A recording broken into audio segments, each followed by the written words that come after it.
Championship playoffs. Now it's down to 2. A showdown between the Perth Heat and the Gold Coast Dolphins in a best-of-5 series for ABL supremacy.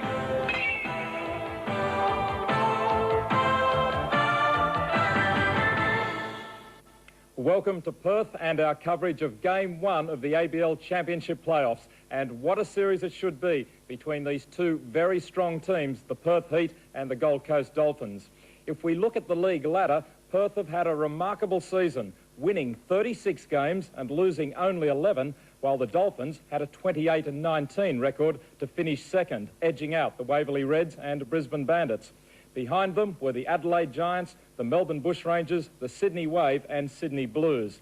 Perth so dominated the league that manager Mike Young claims his team has proven itself the best in the ABL no matter what happens in the playoffs. Against that, Dolphins manager Adrian Marr says people only remember the winner of the final series. At the Heat's choice, the first 2 games will be played in Perth at Parry Field, with games 3, 4 and 5, should they all be needed, to follow at the Gold Coast at Palmettos. Head-to-head this season, the results are split 3 wins apiece. The Dolphins swept the Heat at Palmettos, but only a week ago, the Heat swept the 3 games in Perth, so the home team has reigned supreme. This should be a fiercely competitive series. And as our expert Vince Askey joins us, Vince, 2 teams who are very familiar with each other. Warren, it's great to be back at Parry Field in Perth for the ABL Championship Series between the Perth Heat and the Daikyo Dolphins. If that has a familiar ring, it's because the same 2 clubs met in the Championship Series last year, with the Perth Heat winning the 5th and final game to win the championship. Ironically, the 2 teams in the league standings over the past 2 seasons have been identically reversed. Last year, the Daikyo Dolphins finished in first place, and Perth had to win on the last day of the season just to squeak in. This year, the Perth Heat dominated the regular season, and Daikyo just squeaked in. Now, both teams have explosive offensive power, but the old cliche holds true, is good pitching will always beat good hitting.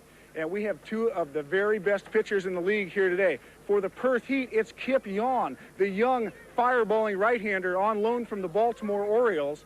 And for the Daikyo Dolphins, it's Adrian Marr, the venerable pitching ace who's had the best season ever in the ABL. Whatever happens, we can be sure this is going to be a classic rematch duel.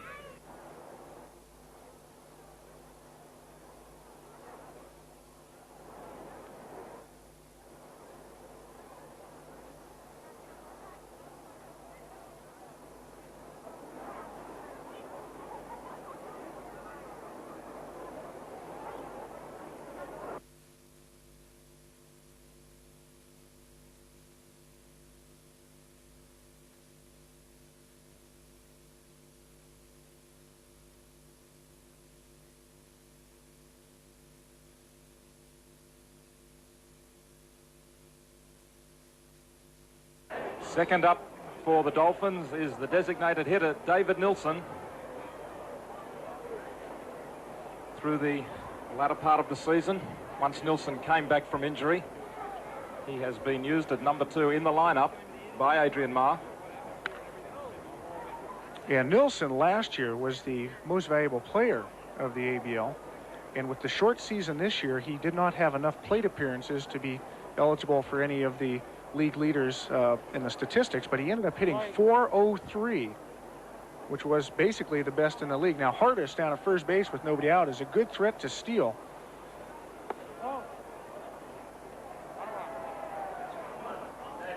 Peter Hardis with 20 stolen bases this season places him 4th in the ABL for the 2nd year running.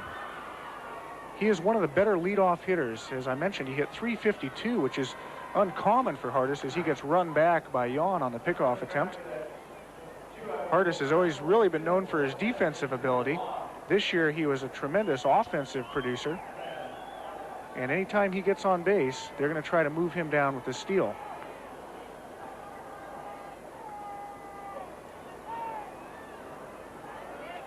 He's gone, Peter Hardis stealing, but Nilsson with the hit right out towards centre field.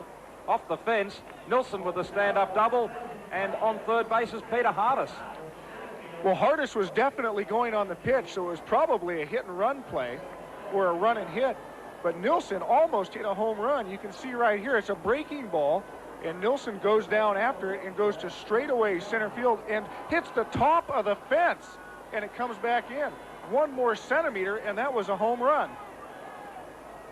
Amazing start by Nilsson. This is John Jaha, the batter.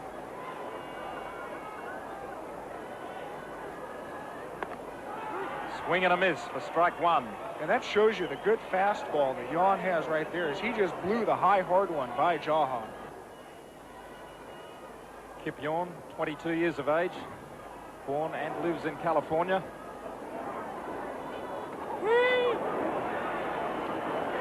Jan comes back with another fastball, that time on the outside corner, and Jaha takes a look for strike two. 0-2 the count.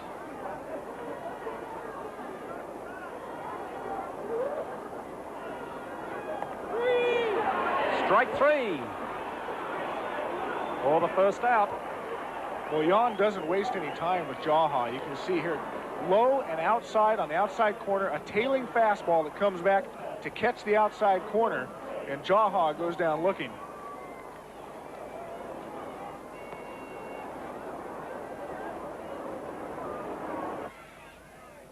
The new batter is Ron Johnson, first baseman. Strike one called. And Jan is mixing his pitches up well, coming with fastballs and curve. That was a curveball there for a strike.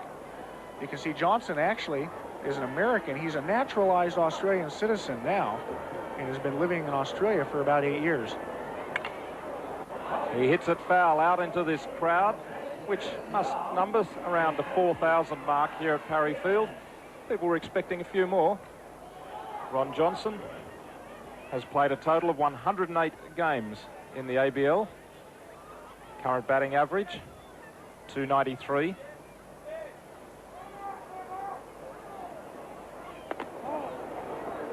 And those stats in the graphics you see on the screen, those are the career all-time statistics. And being the third year of the league now, those are 3 complete years, all those statistics compiled.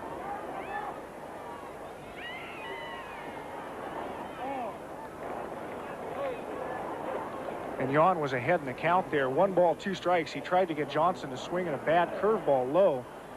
That was by design. He put the ball low, hoping Johnson would go down after it. And Johnson takes the pitch for ball 2. 2 balls, 2 strikes. Kip Yorn with an ERA of 4.58. As Johnson hits the ground ball, swooping onto it is Raba, and he makes the play for the second out. But Hardis scores on the play. Now, Haraba at third base was playing back, as was the entire infield. They were willing to concede a run there. You can see here Johnson on the curveball just nubs it. Haraba is playing pretty deep, and he's got to come in a long way on the charge to get the out at first.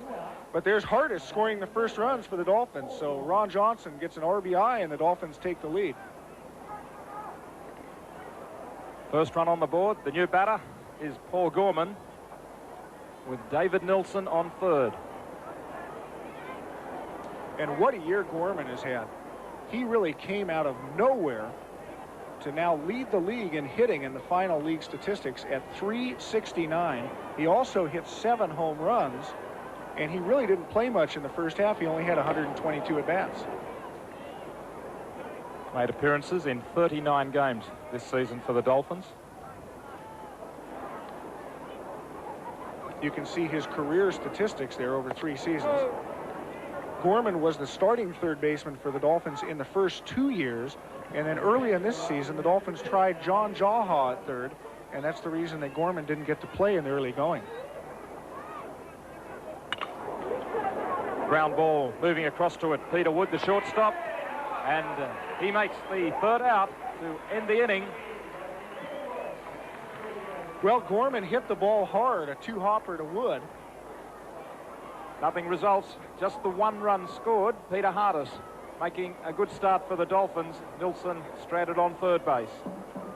And leading off for the Perth Heat, centre fielder Damon Buford, followed by shortstop Peter Wood, third baseman Sean Haraba, first baseman Mel Waring, designated hitter Tony Adamson, left fielder Scott Metcalf, catcher John Moore, right fielder Clayton Byrne, and second baseman John Hearn. The defensive lineup for the Dolphins: at left field is John Jaha, centre field Ian Burns, right field Bill Cutchell, third baseman Paul Gorman, shortstop John Finn, second baseman Peter Hardis, first baseman Ron Johnson, the catcher Peter Yates, the pitcher Adrian Marr.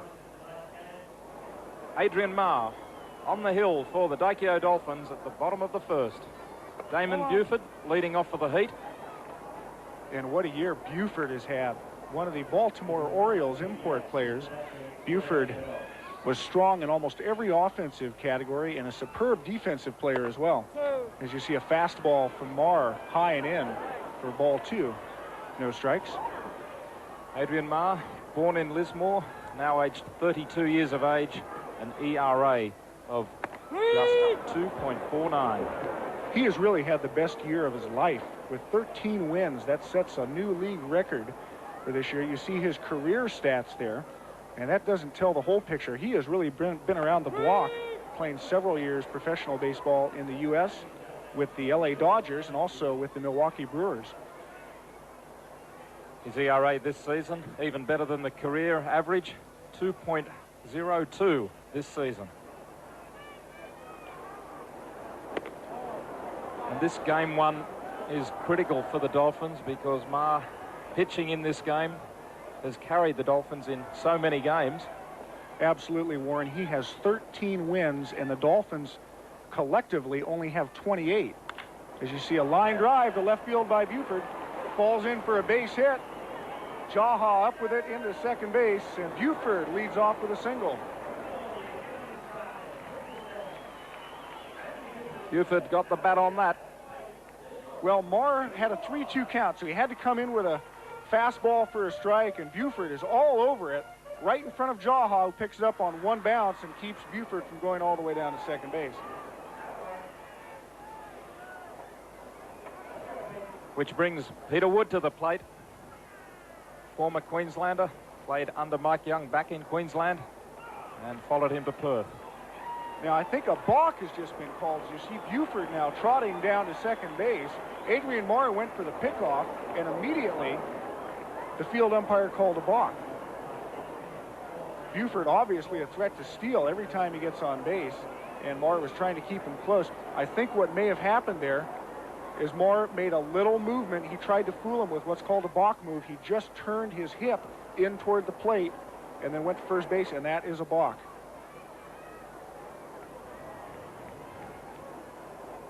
So Perth is in a good position here to score in their bottom half of the first.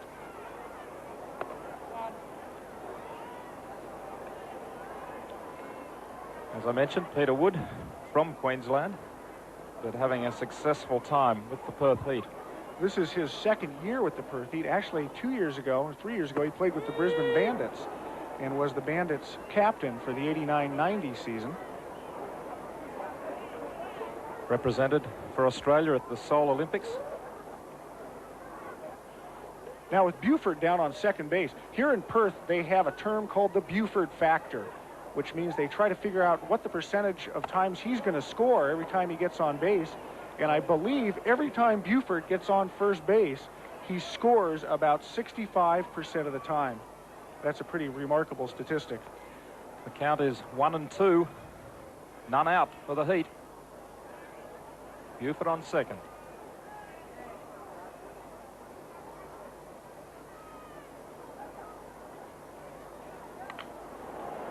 Wood smacks it out of the right out of the ground into the crowd. That was a good fastball by Marr on the outside corner. You can see the catcher Yates as we're looking at the balk move on the replay there. But the last pitch to Wood was a good fastball on the outside, and Peter did a good job just to foul it off to stay alive. Marr keeping Buford on second. Well, he's got to be concerned about Buford down there.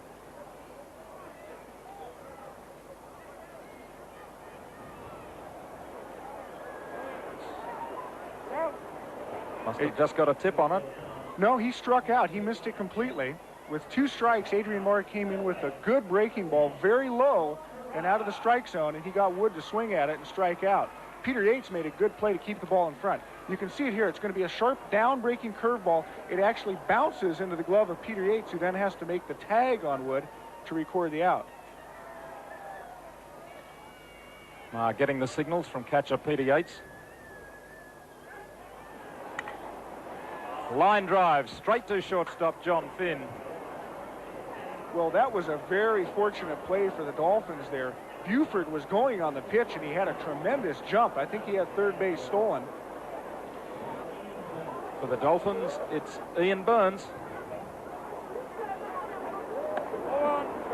Yon comes in with a fastball on the inside for ball one. And Ian Burns has not played a full season this year. He was out quite a bit with injury and also work commitments. As he has a big swing and a miss. Strike one. Once again, those are the career stats over 3 seasons that you see on the screen. Ian Burns has only appeared in 28 games this year, as you mentioned, Vince, through injury and also work commitments. He's a civil engineer. And he actually is a fine ball player, but I think because he didn't get to play a full season, his stats were off a bit. A comparison of the Dolphins' batting averages. And you can see Burns there at 221, which is not extremely impressive, but I think you can attribute that to the fact that he missed an awful lot of the season. Ground ball back to Yorn, and he makes the out.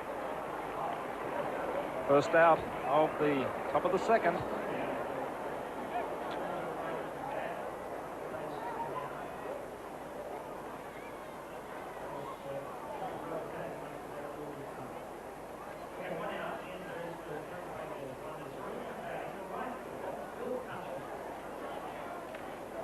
Bill Cutchell, the new batter. Ground ball slips away from Haraba. And Cutchell coming around for the double. Well, that's going to be a tough play to score. To me, it looked like Haraba had a play on that ball. He didn't move quickly toward the line to make the catch, and the ball just nicked the end of his glove and then scooted down into the left field corner, allowing Cutchell to go all the way over to second base. I'm not the official scorer, but I think I might rule that an error on the third baseman, Haraba. You see Sharon Haraba there. I think he knows he should have come up with it. It would have been a good play, but he's made some excellent plays all year long, and that actually would have been an easy one for him. New batter is Peter Yates.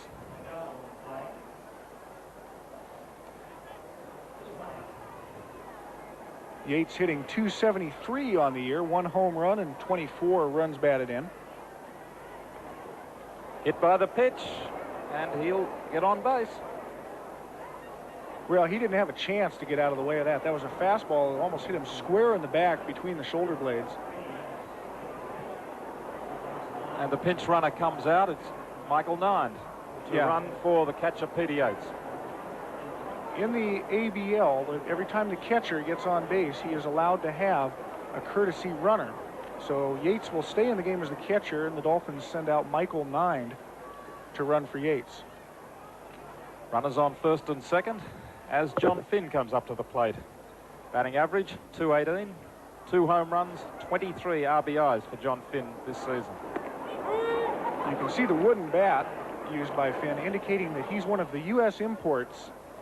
Finn with the Milwaukee Brewers organization, as you see his stats there. Now you can see his batting average, .218. That's not very good, but Finn has been an excellent defensive shortstop all season long and a tremendous threat to steal bases. Those stats also show that John Finn has played in just about every game this season, 47 in all. Absolutely. Shortstop is one of those positions where you can sacrifice a little offensive punch for great defensive play, and Finn is definitely out of that mold. Finn. Double play is on. Great defensive play by the Heat, and the Dolphins lead 1-0. You can see the double play ball hit by Finn, a 2-hopper down to Peter Wood. He comes up, makes the unassisted out at second base, and a good throw to get Finn in plenty of time, and the Dolphins go down, no runs scored. Mel Waring for the Perth Heat leading off. Swing and a miss. Now you can see Adrian Marr he's going to try to work Waring on the outside part of the plate. In fact, if you can see the Daikyo Dolphins outfield, they are shifted around toward right field, playing him almost like a left-handed batter. And you can see it right there. Once again, the catcher Yates setting up outside, and Adrian Marr throwing the ball to the outside half, hoping that Waring will hit the ball to the opposite field. You can see Waring's stats there. Pretty good year, .320 batting average. Well, Waring said everyone expects him because of his size to hit home runs every time he goes up to the plate, but he's been trying to concentrate on balance in his hitting. Every hitter should. Waring is a good power hitter. He's hit 7 home runs this year, and he definitely is big, 189 centimeters, as you see the curveball high from Marr. 189 centimeters and 103 kilograms. He is a big kid. Count 2-2. Looking at the Perth Heat batting averages, Waring .320 as he swings and misses and strikes out. Well, in this sequence of pitches, Adrian Marr placed the ball exactly where he wanted to. He got ahead in the count, and then he came in with a pitch low and away to Waring. He swung at it, didn't have much of a chance to hit it, and Adrian Marr records his second strikeout of the game.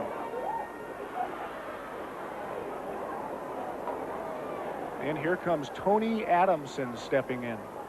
And this man can hit. Batting average of .331, 12 home runs.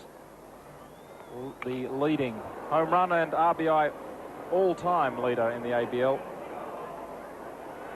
He's the season leader in home runs and RBIs, and the career leader in the ABL in home runs and RBIs. This is basically the best offensive player the Perth Heat have. High out towards right field, waiting for Bill Cutchell. Makes the play.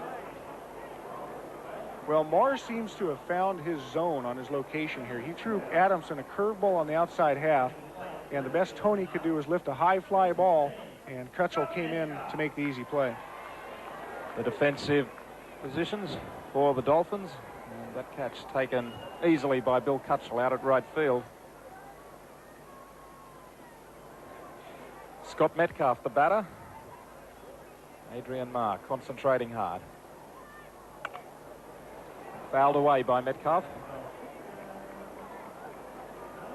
Metcalf, one of the young and upcoming good players from the Perth Heat. In fact, just a couple of weeks ago, he signed to play with the Baltimore Orioles, and he'll go over to spring training in a couple of weeks. He's actually a very strong candidate to be named the Rookie of the Year. He hit .408 on the year, but he had less than the minimum number of plate appearances. You can see his stats there. That would be for the career. This year he did hit .408 just on this season. As Adrian Marr works him with a breaking ball inside for a swinging strike, and the count goes to 1 ball and 2 strikes. With 2 out. No runners on base.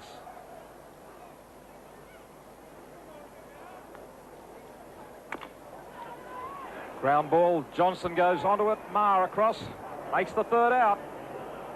Good play by Marr and Johnson to get the out over at first base as Metcalf goes down. The Heat fail to score. The Dolphins remain in the lead. At the bottom of the 2nd, 1-0. Through the top of the 3rd and 4th, the Dolphins went down in order. The Heat also failed to score despite hits by Hearn, Buford and Wood in the bottom of the 3rd. Hearn nailed by Jaha's throw at the home plate, and in the 4th a hit by Waring and a walk for Metcalf came to nothing. Yawn looks in there to Bill Cutchell, who doubled in his first at bat back in the 2nd inning, as he looks at a breaking ball high there for ball 1, strike 1.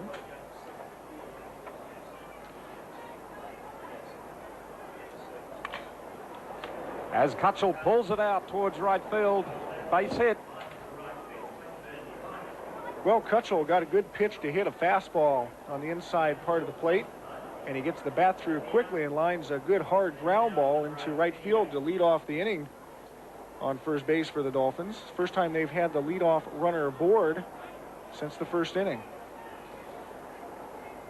Cutchell following a double in the 2nd inning with another base hit. And this is Peter Yates.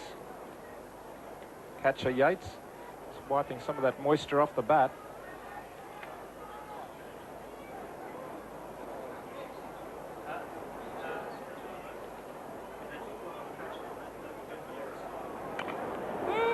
Foul back. Kutchel was on his way to steal second.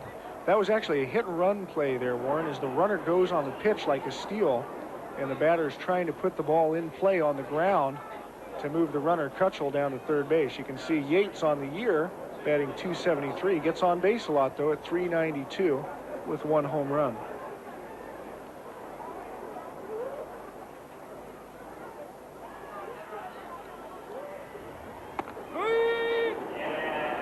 Fastball, draws, strike 2. And Yates doesn't like the call there, as he has a few words with the umpire. Hey, look, I'm not taking any crap. Paul Begg, the home plate umpire, he's telling Yates to get back in the box and stop talking. As John Finn arrives, trying to quieten things down. Rob Dirksen out there for the Dolphins. Adrian Moore, the manager, of course, is in the game, so he can't really act like a manager. So Rob Dirksen there actually getting hot now. He's taking charge as the field general, and the umpire, Paul Begg, is trying to get Dirksen to turn around. I think he's pretty close here to getting chased. The umpire really reacted to whatever Peter Yates had to say. Well, it's pretty much an unwritten rule that the batter never says anything about the calls of balls and strikes. Umpires do not like to be made to look bad by the batter turning and jawing at him. You see Dirksen there in the third base coach's box giving the offensive signals, and everybody's settled down, and Yates steps back in.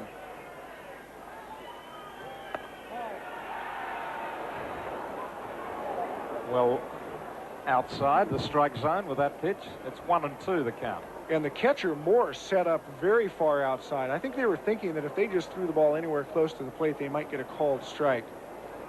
Kutchel on first.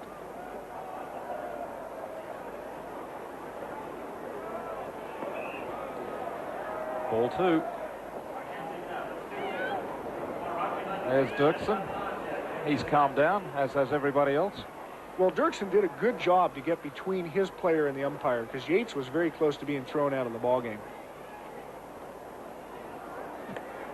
Pickoff keeps Kutchel on first.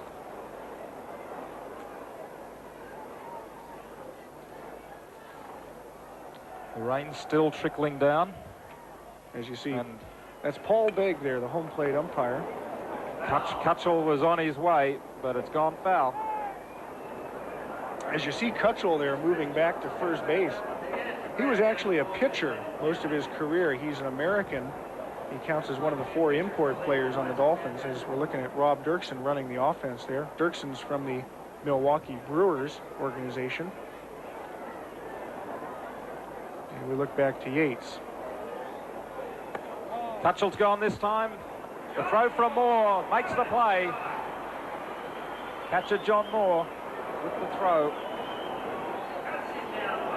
Well, Kutchel there, you see him coming off, not known for his speed or base stealing abilities. A breaking ball taken by the catcher Moore, and he comes up with a good snap throw to get Kutchel, and they erase the leadoff runner aboard for the Dolphins. Tag out from Peter Wood. High and out of play.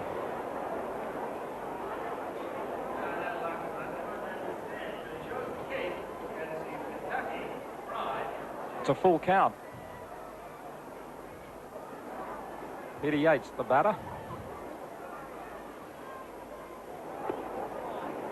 And he gets ball 4 for a walk. Another batter gets aboard for the Dolphins. This is the replay of Kutchel being tagged out on the steal. Well, unfortunately for the Dolphins, now that Yates has drawn the walk, they would have had Kutchel forced over to second base on the play. But as it stands, there's 1 out, and the runner for the catcher is Michael Nine now in over at first base, and the shortstop John Finn steps in.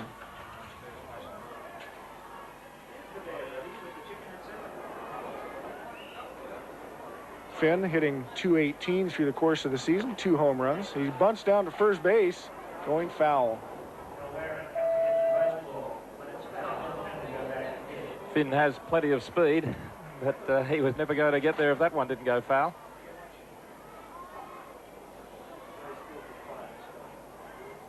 Well, he just missed it as it rolled foul, down the first base side, but it definitely would have worked as a sacrifice to push 9 over to second base with 2 away.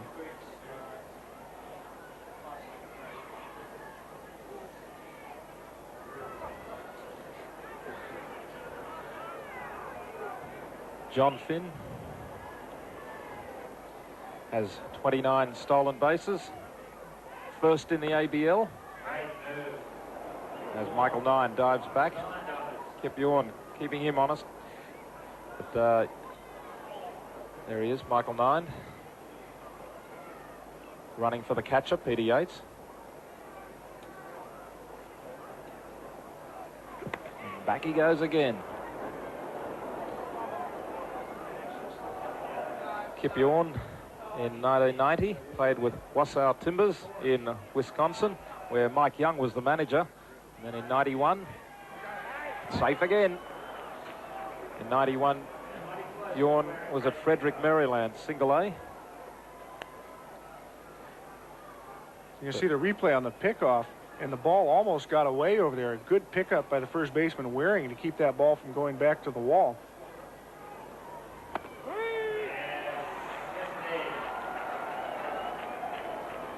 Strike 2.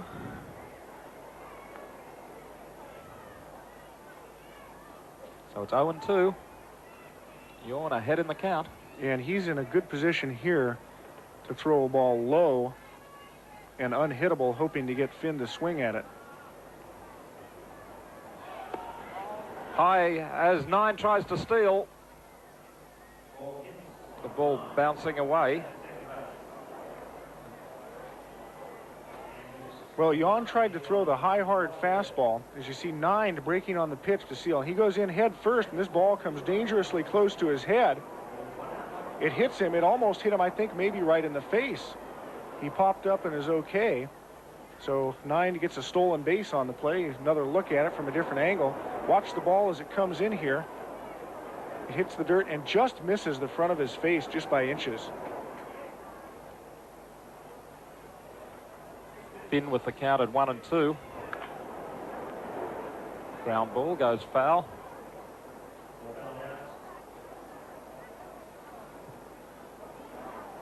One and two with 1 out.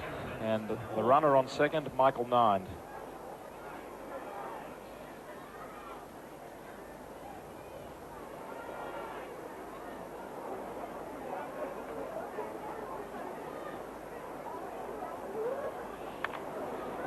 Line drive out towards Buford, and base hit as Nine coming home, and Nine scores for the Dolphins' second run.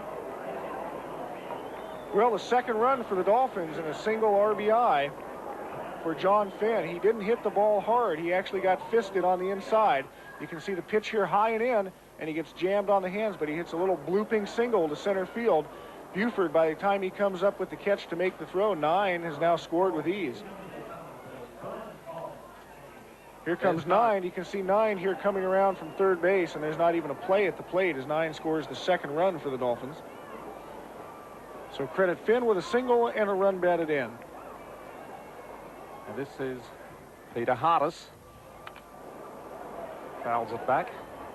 Counts as strike 1.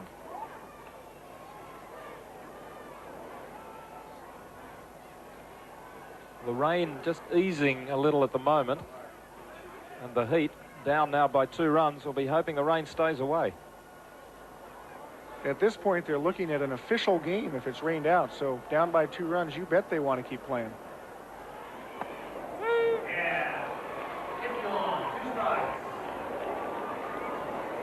Strike 2. The count is 0-2. Good curveball here from Yon for called strike 2. Now, the last time he was ahead, no balls and 2 strikes, he threw the high, hard fastball as he moves over to first base, trying to keep Finn close. Now, Finn led the league in stolen bases with 29. That 29 stolen bases, he was caught stealing only 3 times this season. So it's a pretty good bet he may be running on one of these next few pitches.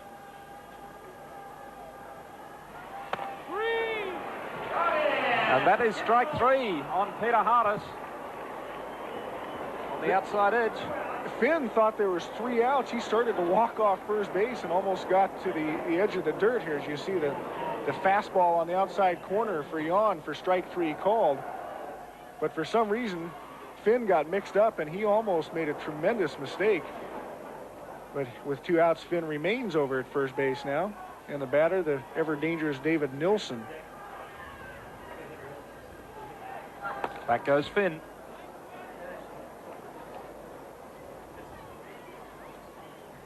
Nilsson, back in the first inning, hit a ball to straightaway center field that hit the very top of the fence and came back into play, just missing a home run by an inch or so. As Finn dives back, safe again. And we remember in the 3rd inning, David Nilsson hit that powerful hit out towards center field. A great play by Damon Buford, leaping high. It was a great play by Buford. In fact, Nilsson hit that one almost in the same place as he did the one in the first. Pitch out. And Finn wasn't going on that pitch, but the Heat know that Finn is probably going to go sometime. They thought they'd pick a pitch there and pitch out in an attempt to catch him on the steal.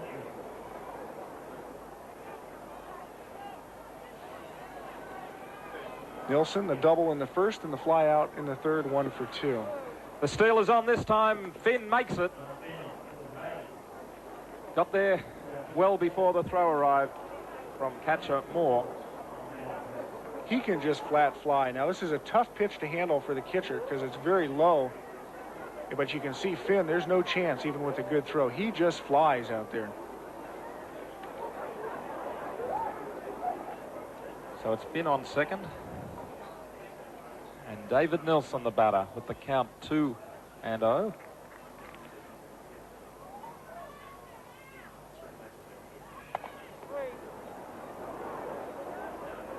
Now, you really can't see the plate there because there's a lot of dirt on it. But watch where the catcher Moore is setting up. Most of the time, they're trying to work the pitches to David Nilsson on the outside. And that's a pitch out there for an intentional walk. Nilsson had well and truly predicted that, hadn't he? He really just had the bat over his shoulder.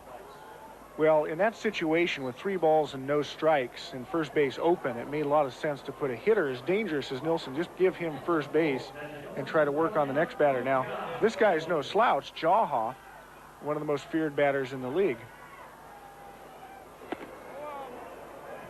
Ball 1.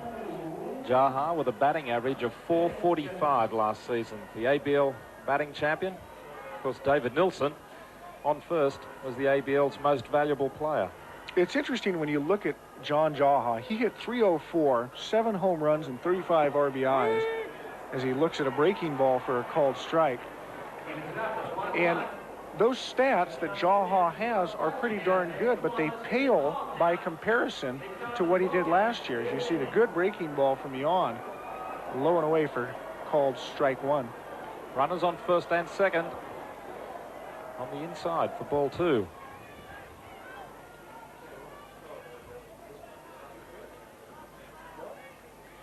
Yawn, a definite major league prospect. The count, 2 balls, 1 strike. Stealing this time is John Finn. The throw, Finn got there.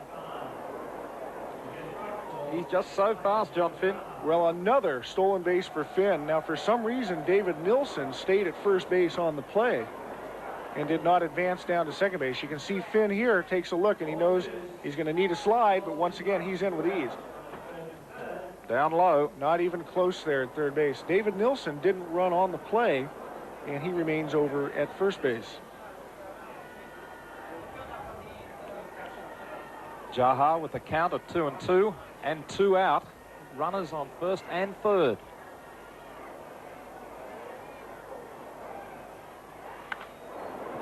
It's gone foul.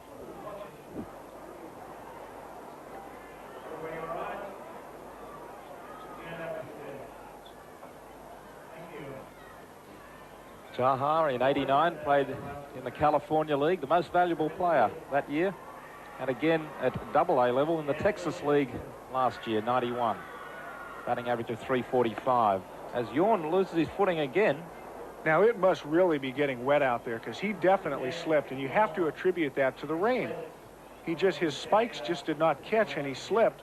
Now at this point they're going to have to, you can see it here, he just slips and goes down in a heap. And when he gets up, he's not too pleased with it. At this point, the umpires may take a look and see if it's unsafe to continue play. Well, Mike Young is out there for the Heat talking to the umpire. You can bet he wants to call it off. Also, the Perth Heat do not have any activity going on in their bullpen. As you can see, the rain really coming down now. It's coming down steadily. It has been for some time. Play will continue.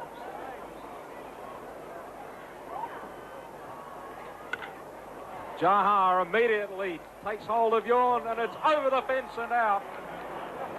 Home run from John Jahar. Will also score David Nilsson. 2 runs from the big hit over the top of left field by Jahar. And the Dolphins bounce away to a lead of 4 runs to nothing. Well, this is actually a good pitch to hit for Jahar. Fastball up in the zone, and he jumped all over it, left no doubt about it, as he goes boom, baby, boom, over the wall. A 3-run homer as Finn scores, Nilsson scores, and Jahar comes around. 4 runs in the inning. The Dolphins now have 5 and lead by a score of 5-0. Well, the break in play due to the rain did nothing for Kip Yawn. It may have been allowing him to recover after he did fall. But John Jahar immediately laying into him. This is Ron Johnson. Now, I'll tell you what, you never know what a manager's thinking, but it would serve the Dolphins' interest now to get out of this inning and get 3 quick outs against the Heat, making it an official game after 5 innings.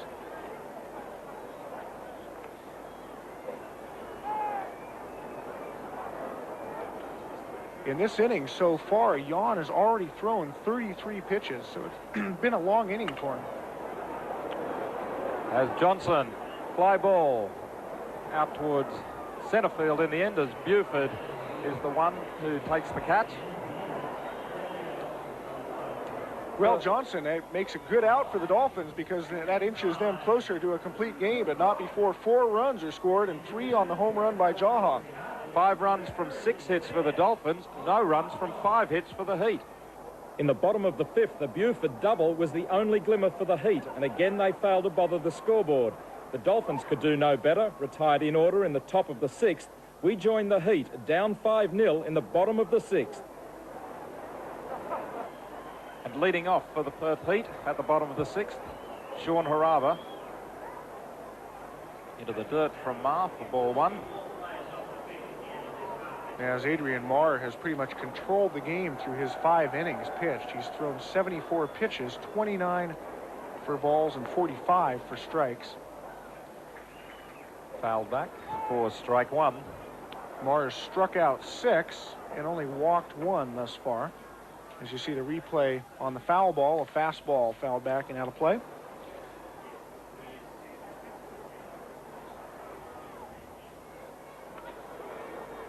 That is strike 2. Harava without a hit on the board so far in this game. Out in the double play back in the 1st inning, and then ground out to the 2nd baseman Hardis in the 4th.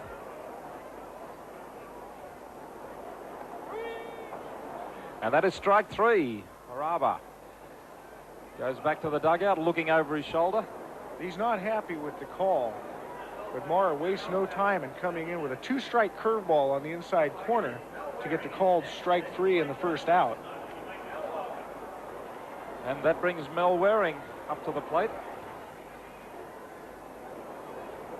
Waring with a strikeout in the 2nd and a base hit in the 4th inning with a stolen base.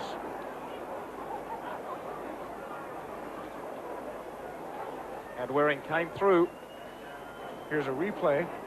Comes through, the umpire rolls. It's a swinging strike there. You see Yates, the catcher, looking for help down to first base. Waring looks at ball 1.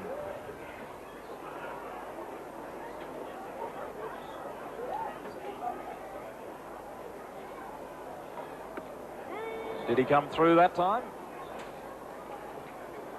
Yes, he did. The home plate umpire didn't need help on that one as he calls the strike on his own. So the count is 1-2. Mel Waring, the son of a New Haven policeman. He's a big boy. He sure is, and he's got some sock in his punch there, too. That's why Adrian Marr is really working him on the outside part. As you'll see the catcher Yates move way to the outside. Ball 2. It's 2-2.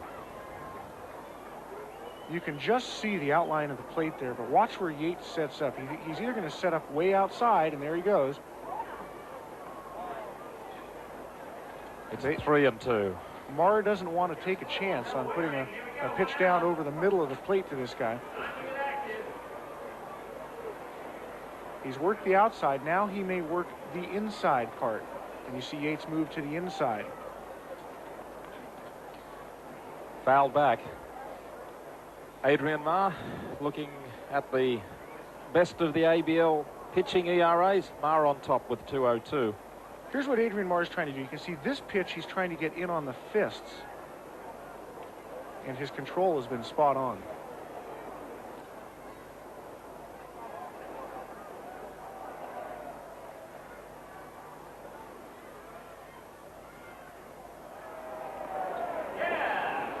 And that is ball 4. Waring gets aboard for the Heat.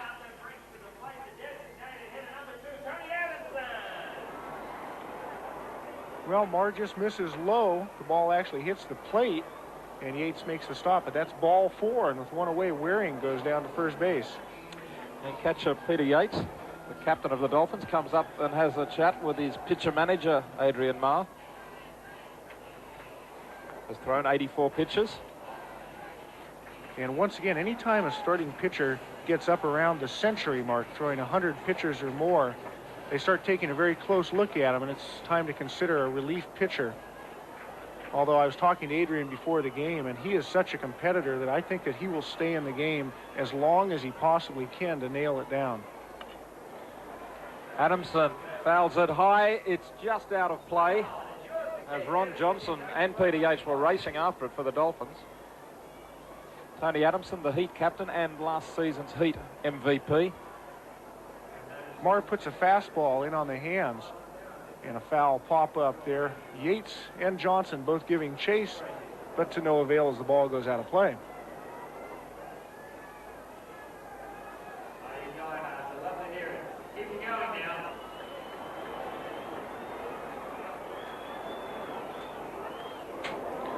Fouled back again. Talking about those ERAs for the top pitchers in the ABL, in third place behind Adrian Marr is Graham Lloyd of the Heat with an ERA of 2.70, and Lloyd will pitch in game 2 of this series. Last year, he was the most valuable player in the championship series. So he is obviously one of the best pitchers in the league. As you see a pitch low that gets away from Yates as Waring goes down to second. Waring makes it. Throw from Yates, just getting away from Peter Hardis, but I think Waring had him covered. You can see here the pitch skips away. It hits the dirt and off the chest protector, and Waring's on his way, and Yates just doesn't have enough time to come up to make the play. They actually, good backup work there by John Finn to keep the ball from going into center field.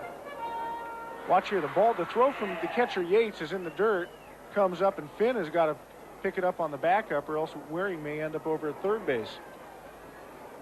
Adamson with the count at 1-2, 1 out, and Waring now on second.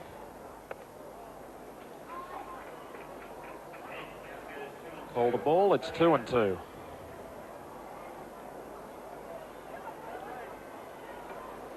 The Heat striving to get their first run on the board. Adamson right up to the fence. Adamson around a second. Waring's on his way. Will he come through? No, he's told to remain on third. Waring looks like he thinks he should have come. Mike Young saying, stay there, son.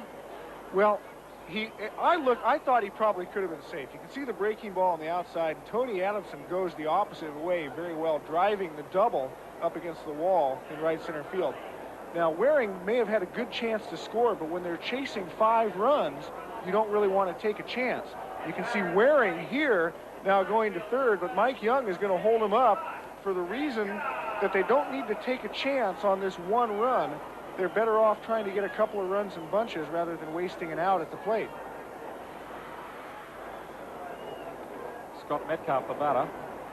I think when Mel Waring looked back over his shoulder, he would have seen the ball lying on the ground too, because John Finn hadn't been able to scoop it up cleanly, and that may have made things worse for Waring when he looked back and realised that a run had gone begging.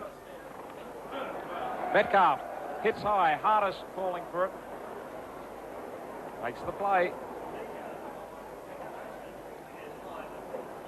Well, in a different situation, had the game been tied or the Perth Heat up or even down by one run or two, you see Waring there at third base and the replay on the pop-up by Metcalf to Hardest at second base.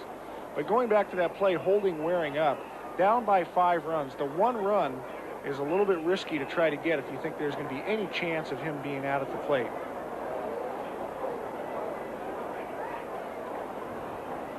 John Moore, the new batter, with 2 out for the Heat, but runners on second and third.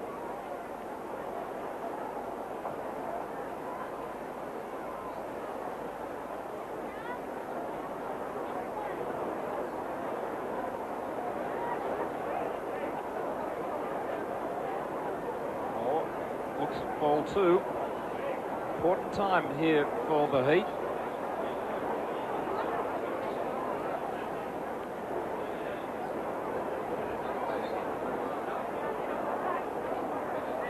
Fouled away from Moore.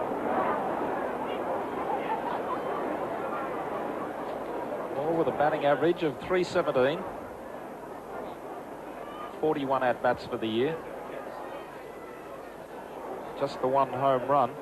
Wouldn't he like to produce another one now? It would be a very opportune time for it.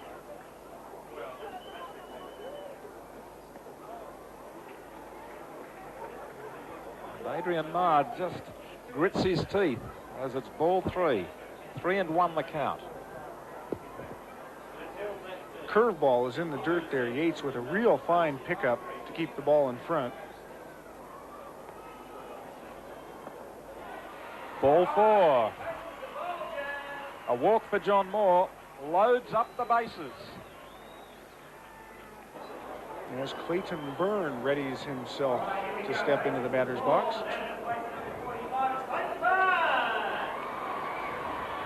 Byrne with a strikeout in the third and a strikeout in the fifth. On the outside, ball 1. Mark, 32 years of age, calling on all his experience. Calling on every sinew in his right arm. Fouled back. That is strike 1. Byrne with a .293 average, 4 home runs, 32 RBIs, is 7th in the league. He's also got 10 doubles and 2 triples, so an offensive threat all the way around here in the form of Clayton Byrne. Bases loaded. Ground ball will score Waring. No, the play made for the third out. What's the call? Out. So the run does not score. A great play there by Hardest to come in on the charge, and they just got Byrne by a half a step at first base to end the inning. So with the bases loaded, the third out ends the resurgence of the Heat, and the Dolphins continue to cling to this 5-0 lead. Peter Yates for the Dolphins. Line drive out to centre field. Buford covers it, but it's a base hit for Yates. Leading off. Good start for the Dolphins. At the top of the 7th. And Yates will come off there as you see him come off for the runner, Michael Nine, the courtesy runner for the catcher. John Finn, the new batter.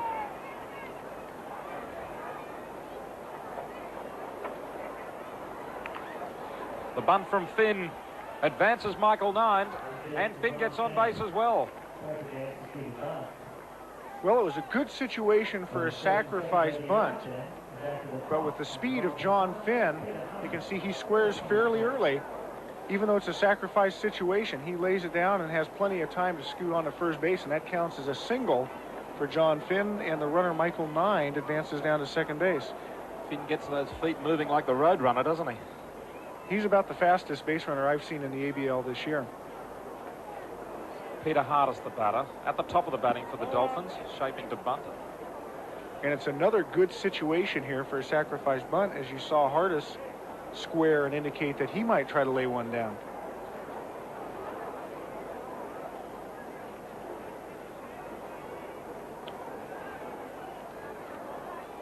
Runners on first and second, none out for the Dolphins. Once again, Hardis looking for the bunt. And he takes the pitch for ball 2 there, and usually the situation in a sacrifice play, as you see some activity now in the Perth bullpen, that's Simon Ison's getting ready to warm up down there. But the situation always in a sacrifice bunt is that you don't want to bunt a pitch that's a ball, as he lays one down foul. So the first 2 pitches that Hardis took and did not make an attempt to bunt at, that's because the pitches were outside the strike zone. You can see this attempt here, the pitch is in the strike zone. It's a good pitch to bunt, and he just misses it foul.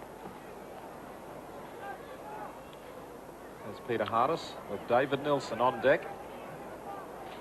Now Perth is ready for the bunt as Robbers moved in at third base and Waring's up short over at first base. Hardis, fly ball out to right field. The play made by Clayton Byrne.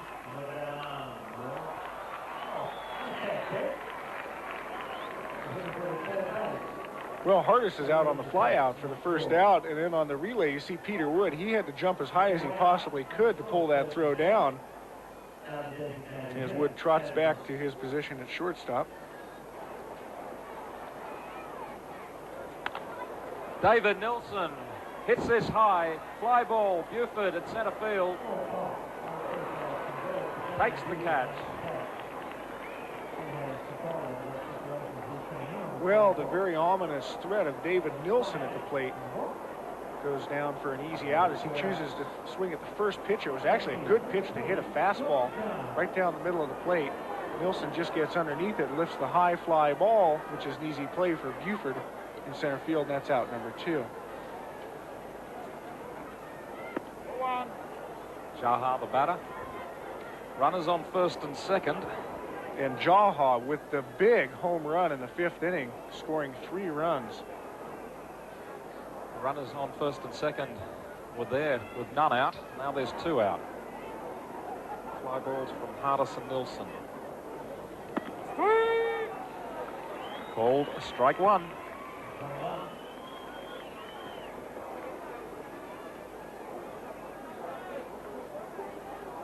Jaha named on the Milwaukee Brewers 40-man roster for Major League spring training. And this is Jaha's 2nd year in a row here in the ABL playing with the Dolphins. I was talking to him before the game, and I said, John, is there any chance you're going to come back next year? And he doesn't know at this point, but what he did say is sometime in the future he will be back, whether it's next year or down the road a bit. As he has a swing and a miss for strike 2. Interestingly enough, the rule in the ABL, as you see the swinging strike on the curveball there by Jaha, is now that any player that comes over as an import player can always come back, even if he takes a couple of years off. He can come back if he's a major leaguer or a retired major leaguer. So it may not be next year, but sometime down the road, I wouldn't be surprised if you see John Jaha back playing in the ABL for many years to come. It's a full count now. 3 balls, 2 strikes. 2 out. Jaha. Fly ball out to right field. Clayton Byrne there and reaching high. Can't get to it. And runners scoring. Michael Nine comes home. John Finn and John Jaha with the big home run. 3-run homer. Jaha puts the Dolphins in a very strong position in this game. Well, Jaha in consecutive at-bats hits 3-run home runs. It's a curveball, and he waits on it and drives it to the opposite field. That's a tough pitch to hit, and he just clears the wall there as you see Byrne make the attempt hanging over the right field fence. What an offensive night John Jaha has had. 2 home runs, 6 runs batted in. To bring up the Dolphins' 8th run. They lead 8 runs to nothing. And Kip Ewan will be relieved.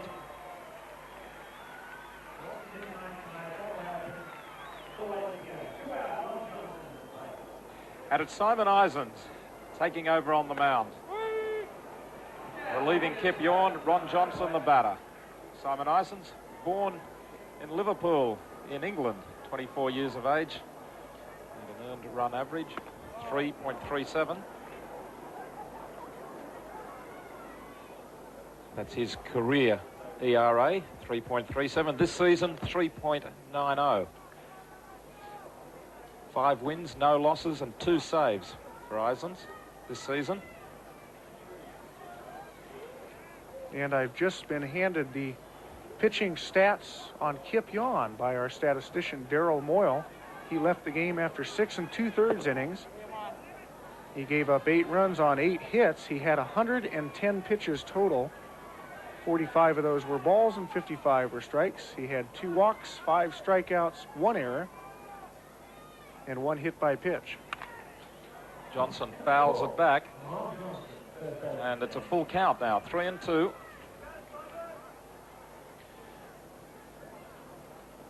Johnson, not a great deal of success with the bat tonight. They did score an RBI back in the first inning.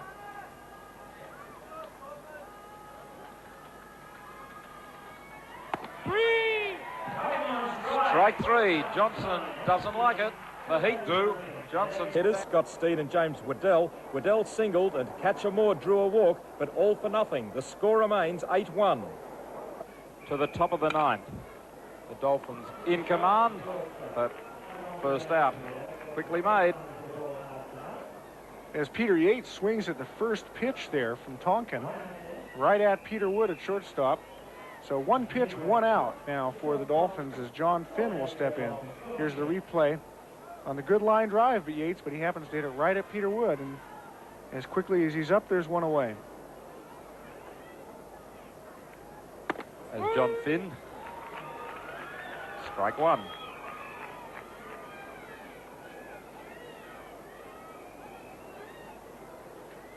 And you can see how dirty John Finn's uniform is. It usually looks like that because every time he gets on base, there's going to be a lot of activity. As he swings at the breaking pitch from Shane Tonkin. Strike 2. Look at all the dirt there. That's an indication that Daikyo's had a lot of base runners and some runs scored. Fastball gets past Tonkin. Finn, safe. Well, once again, the speed of John Finn creates another base hit. Most runners would have had a hard time beating that play out. But for Finn, that's going to go down as another base hit. John Finn's had a pretty good night with the bat. 3 singles from 4 trips to the plate. He hasn't really hit the ball hard, but down in the scorebook, it all looks the same. The batter, Peter Hardis. Hardis with 1 hit from 4 trips to the plate, a single, and the first run scored in the ballgame back in the first. Hardis certainly got things away to a good start for the Dolphins. Since then, struck out twice, and a fly ball out to right field in his last appearance at the plate.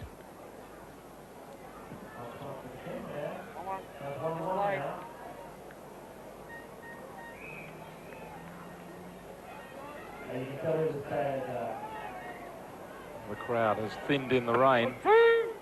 Plenty of spaces among the seats now. Nothing to cheer about out on the field, and fairly miserable as the rain keeps drizzling down. There's a pitch on the inside there. Hardis now. The first baseman Waring is playing him back of John Finn. He's not going to steal with a 7-run lead in the 9th inning. Basically just a common courtesy. In any other situation were the game close, you know John Finn would be a good threat to steal.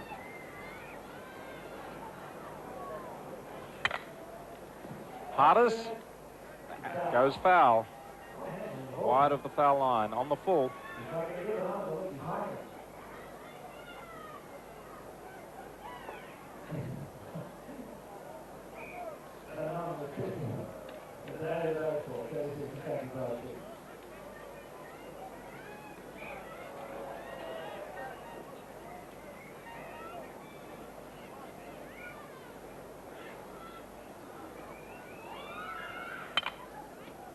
Hardus again hits a foul.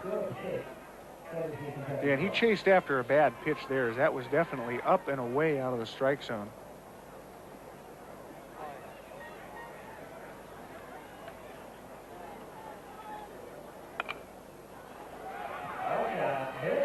Back goes the catcher, but it's out of play. Well, Adrian Marr, before the playoffs began, said that he had looked back on last year and he was going to take a different approach on a few areas. He wanted his players to be more relaxed. He was going to keep the attitude and tactics that had got them to the playoffs the same. He wasn't going to make any changes. As Hardus hits a fly ball out to Buford. Second out. And Adrian Marr also said that he would not try to upstage the coaching of Mike Young, which he felt that maybe he'd fallen into the trap last year. So he's going to do things a little differently, but basically keep things the same as the good things they've been doing all season. That's a good attitude, too. And the other advantage that both of these teams should have is the experience to be into the playoffs. The first time you go, everybody's nervous, and you might make a few mistakes that the second time around you might not make again. Max Hardy coming in to the Dolphins batting lineup here for David Nilsson. And this is an indication here at this point in the game that both clubs now have pretty much figured out who's going to win. And the Dolphins are taking Nilsson out to give Hardy a chance to swing the bat.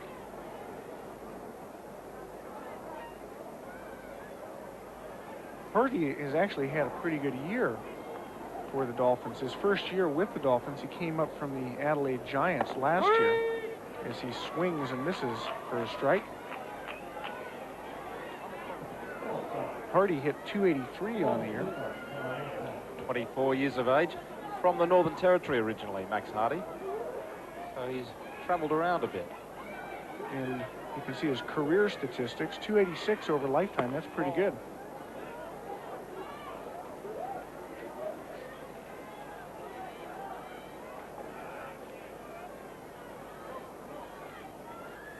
In fact, Hardy represented the Northern Territory in the under-13s, 15s and 18s, and in the Claxton Shield for 2 years. Well, he's seen a fair bit of the country. As I mentioned, he last season was playing down in Adelaide, so he's moved around a little bit. 99 at-bats this season for his current batting average of .283.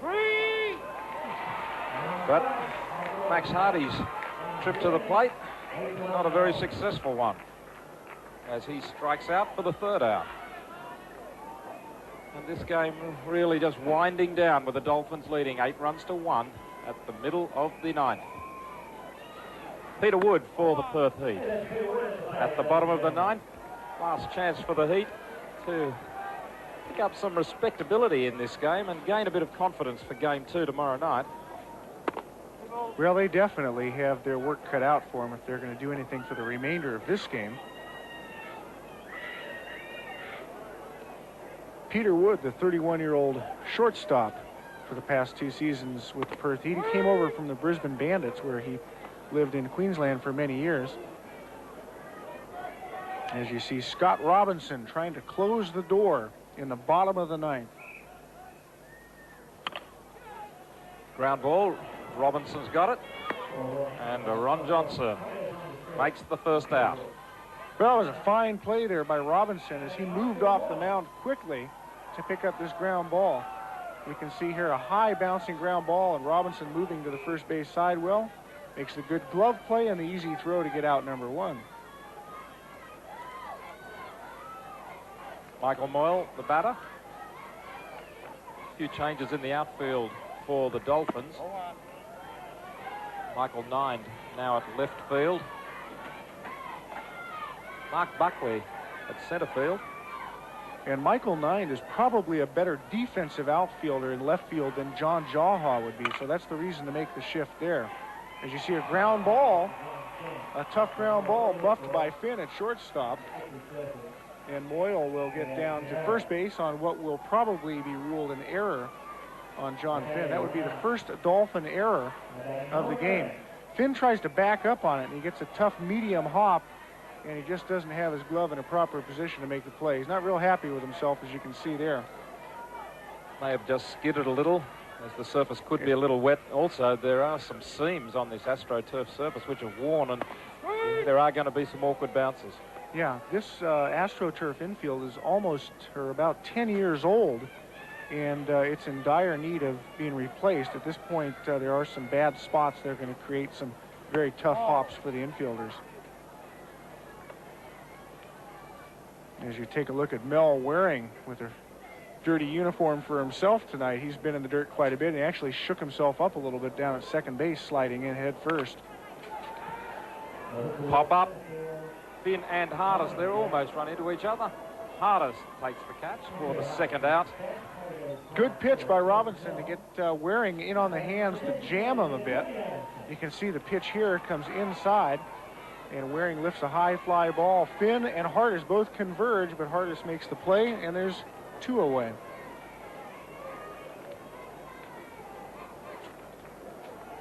Hardis just calling away, and Finn lets it be. And this is Tony Adamson. And the Heat are down to their final out. Adamson flied out earlier in the game, struck out twice, a double in the 6th inning. He is one of the big guns of the Heat's weaponry that really wasn't able to get away from Adrian Marr and is now having troubles with Scott Robinson. Well, he did have the double back in the 6th, but 2 strikeouts and a fly out to center field. You wouldn't expect that from Adamson on any given night.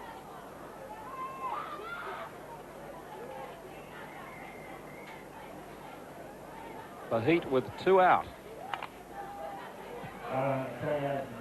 And we said that game 1 was going to be a critical game, and many people thought the Heat were going to lead 2-0 at the end of the 2 home games, but the Dolphins have bounced out. Absolutely, and now the Dolphins are in a very good position. Anytime that you can win a game on the road, when they go home for those final 3 games, they are definitely going to have the advantage. Ironically, we talked about how the past 2 seasons have been identical reversals for the 2 teams. Well, last year, the Perth Heat won the first 2 games here at home, and it appears now that they're going to lose the first game. Count 0-2. And it means now that if the Heat can win tomorrow night, with Graham Lloyd pitching, presumably against Gary Nilsson for the Dolphins, but if the Heat can win tomorrow night, the Heat will have to win 2 out of 3 at Palmettos to win the series. That's right. They don't have the good fortune to be able to come home again. And baseball is a very, very hard game to win on the road. Adamson fouls it back. The count 1-2 with 2 out.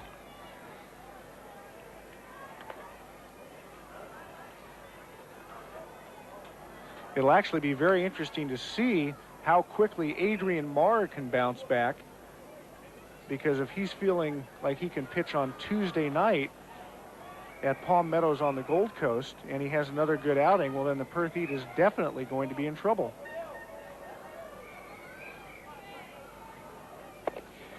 In fact, it's almost unbelievable, but Marr has considered pitching 3 of these 5 games, hasn't he? Didn't he say he may even come back for a game 5 if there is one? It's almost staggering to think that a pitcher could do that, but as he mentioned to us earlier, Warren, he goes, heck, I've got 5 months to rest afterwards. So he's going to give it everything he's possibly got, trying to give the Dolphins a championship series victory. Runner on first for Tony Adamson. The Heat down by 7 runs. 3. And Adamson strikes out. And, well, an anticlimactic feeling really as Adamson strikes out. The Heat just have not got into this ball game. John Jaha's 2 home runs really surging the Dolphins to the lead where they've stayed. And yet another masterful pitching performance by Adrian Marr, who has done it all year long. When the pressure was on, Adrian Marr answers the call. Robinson doing well to finish. Jaha, the big home runs. 8 runs to 1. 8 runs from 9 hits with 1 error for the Dolphins. 1 run from 9 hits with 1 error for the Heat. Game 1 goes to the Dolphins. A fine start to the playoffs by the Dolphins to bake the Heat in their own oven in game 1. And what about the master pitcher, Adrian Marr, leading from the front? Before the playoffs, he said he'd be satisfied to win one of the 2 games at Parry Field. Well, he's done just that already, and he's a happy man. Yeah, I couldn't ask for a better start for the ball club. You know, they came out and played the game extremely well, and, you know, we win the ball game tonight. You, no doubt, were very happy with the way you pitched, but we were surprised that the Perth offence didn't really fire. As far as that goes, surprised that the offence didn't fire. You know, I think they're quite capable of firing at any time. You know, you don't win 36 ball games without swinging the bat. You know, I got a few breaks, line drive in the first inning right at Finn. You know, got me out of a jam and got us going. You know, the runs we scored maybe took the shine off their bats a little bit. The home runs Jaha hit, so you know, there's a lot of things that point to the victory tonight. Looks as if Jaha is ready to fire in this playoff series. Yeah, you know, it's great to see John swing the bat. He's one hell of a ball player. There's no doubt about that. He's got a big future back in the States, and you know, he's been contributing to this ball club for 2 years now, and you know, I'm extremely happy to have him out here playing baseball. How does the arm feel, and which games are you looking at pitching in now? My arm's fine. You could ask me that in the morning, but right now it feels pretty good. You know, I'm looking forward to tomorrow night, and as far as game 3 and 4 go back home, we'll just wait and see how that eventuates. Congratulations. Thank you. The even-tempered Adrian Maas suppressing a wide smile because he knows there's a long way still to go. Though everyone was expecting tight games, the Heat went into the playoffs as favourites. Is manager Mike Young shocked at the one-sided scoreline? Oh, I'm not shocked. I mean, those things happen. It's not overly concerning. We didn't play real good tonight, and a couple of our guys fired, and it's over. Adrian regarded this game as critical. I'm sure the Dolphins did. With him pitching to win it, they've done it. Now you're going to have to win 2 from 3 at Palm Meadows if you win tomorrow night. Well, that's correct, but, you know, we knew that all along. It's going to be tough, but, you know, we got here through a great season, and we'll take tomorrow night, and then we'll go to Palm Meadows and see what happens. What are you going to be saying to your batters after that performance? What will you be recommending them for game 2? Nothing at all. They won 36 games, led the league in hit, and they'll be all right. There must be some aspect of the play disappointed you? Yeah, our base running disappointed us tonight. We did some things wrong on the bases that I think cost us some runs, but I don't think it would have made a much difference. You know, I mean, they played very well, and Adrian still threw well. We got a lot of 2-out hits. You know, he's got 9 hits, but about 7 of them were 2 out, so that really cost us. Still confident for the playoffs? Sure, why not? Mike Young not taking a backward step, but knowing he's in a fight. Game 2 tonight now becomes crucial to the Heat at home. Unfortunately, we can't bring you that game in full, but ABC News will have highlights on Sunday night. We'll see you again for Game 3 from Palm Meadows on the Gold Coast, and you can watch that on Wednesday night at 11 o'clock. Repeating that time for our next coverage, Wednesday, 11 p.m. And if the series goes to 5 games, we'll have the last 3 from the Gold Coast. The cat is among the pigeons after Game 1. I think this is going to be a great playoff series. I hope you can join us for the action next Wednesday night. See you then.